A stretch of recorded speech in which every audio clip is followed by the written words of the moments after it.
माँ गंगा और भटका हुआ युवक। माँ गंगा और भटका हुआ युवक एक शिक्षाप्रद कहानी है। एक बार एक युवक घर बार छोड़कर सन्यासी बनने निकला। वह समझ चुका था कि जीवन में कोई अपना नहीं है, अपने भी मतलब के ही है। उसने सोचा, अब केवल ईश्वर का सहारा है। यही सोच वह घर से निकल पड़ा। बनारस में गंगा किनारे बहुत से छोटे बड़े साधुओं के आश्रम थे। वही एक आश्रम में रहने लगा। भगवान के प्रति उसका विश्वास अटूट था। जब भी कोई उसे उसके दुख के बारे में या उसकी गलतियों के बारे में कुछ कहता, तो वह तुरंत बता देता कि गंगा मैया के जल में डुबकी लगाने से 108 यज्ञों का फल मिलता है और सारे पाप भी धुल जाते हैं। राम नाम जपने से सारे पाप धुल जाते हैं, सारे कष्ट मिट जाते हैं। भोले बाबा है ना, मेरी नया पार लगा देंगे। वरिष्ठ सन्यासी के हितकर वचन। इतनी श्रद्धा भक्ति के बाद भी वह अभी सन्यासी बनने के लिए परिपक्व नहीं था। उसे आज भी इंद्रिय आसक्ति थी। बनारस में उसका कोई घर परिवार तो था नहीं। उसने इंद्रियों पर विजय भी प्राप्त नहीं की थी।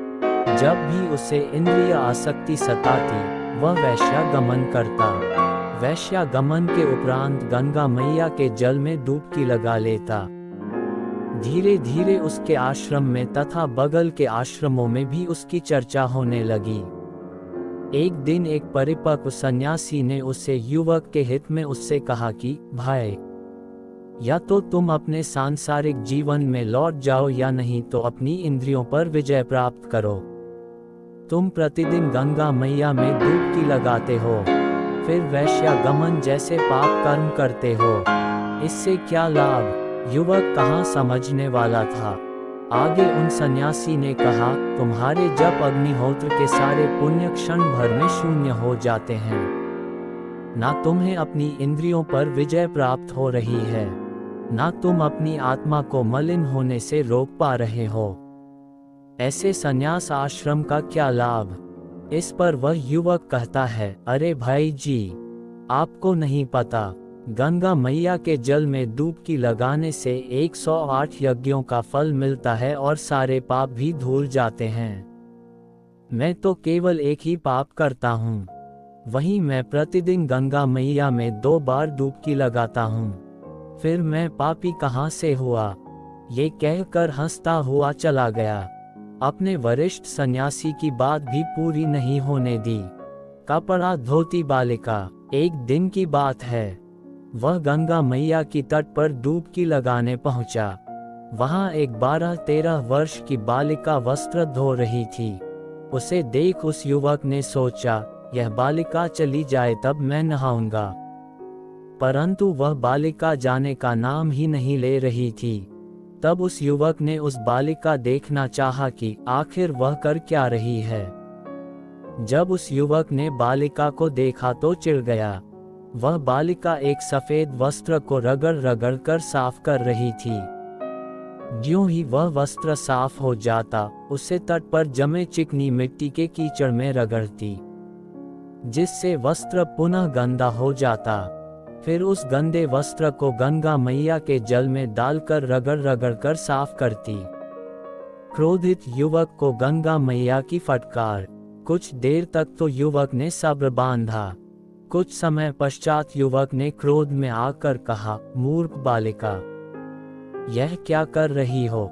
समय और सामर्थ्य दोनों ही नष्ट कर रही हो। यदि इस कपड़े को गंदा ही करना है तो साफ क्यों करती हो, और यदि इसे साफ ही करना है तो पुनः कीचड़ में क्यों डालकर रगड़ती हो? ये सुनते ही वह बालिका एक स्त्री में परिवर्तित हो गई। फिर क्रोध से भरी उन महिला ने जोर से बोला, अरे मूर्ख, यही तो मैं तुझे समझ रही हूँ कि तू अपना समय और सामर्थ्य दोनों नष्ट कर रहा है। यदि तुझे पाप कर्म ही करने हैं तो आकर मेरे स्वच्छ जल में उन्हें धोता क्यों है? यदि मेरे स्वच्छ जल में सारे पाप कर्म धो देता है तो फिर पुनः जाकर पाप कर्म करता क्यों है? युवक को हुआ अपनी भूल का एहसास। युवक सीधा माता गंगा के चरणों में गिर पड़ा। रोता हुआ बोला, माता, मुझसे गलती हो गई, मुझे क्षमा कर दो। अब मैं जिस पाप को धो दूंगा उसे पुनः नहीं दोहराऊंगा।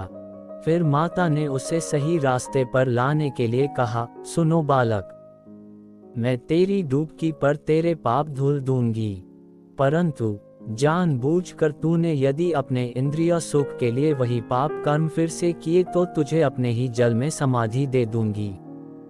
ये कह गंगा मैया अंतर ध्यान हो गईं।